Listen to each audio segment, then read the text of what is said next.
وجے میں دہشت گردی کے شبے میں 3 نوجوان گرفتار، حیدرآبادی خاتون کے فرار ہونے کا انکشاف۔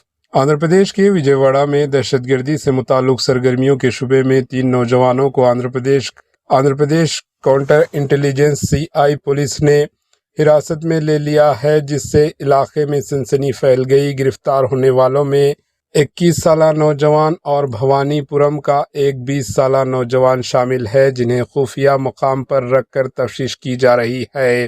بھارت بھر میں دہشت گرد تنظیموں کی سرگرمیوں کے حوالے سے مرکزی خفیہ اداروں کی جانب سے وارننگ جاری ہونے کے بعد ریاستی CI حکام نے سخت نگرانی شروع کی تھی۔ اس سلسلے میں سوشل میڈیا سرگرمیوں پر نظر رکھتے ہوئے حکام کو معلوم ہوا کہ یہ نوجوان دہشت گرد تنظیموں کے حق میں پوسٹ کر رہے تھے۔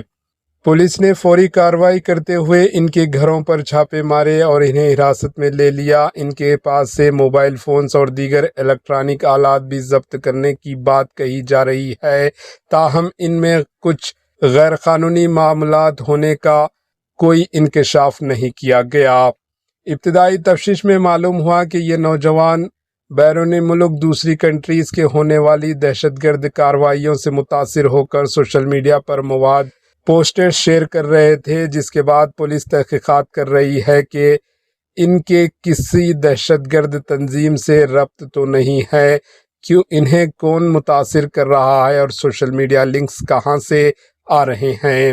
اس معاملے میں حیدرآباد کی ایک خاتون کا نام بھی سامنے آ رہا ہے، جس میں ملوث ہونے کا شبہ ظاہر کیا جا رہا ہے، جسے مرکزی کردار سمجھا جا رہا ہے۔ مزید بتایا جا رہا ہے کہ نوجوانوں کی گرفتاری کے بعد خاتون بھی فرار ہو گئی۔ Bureau report AHN news.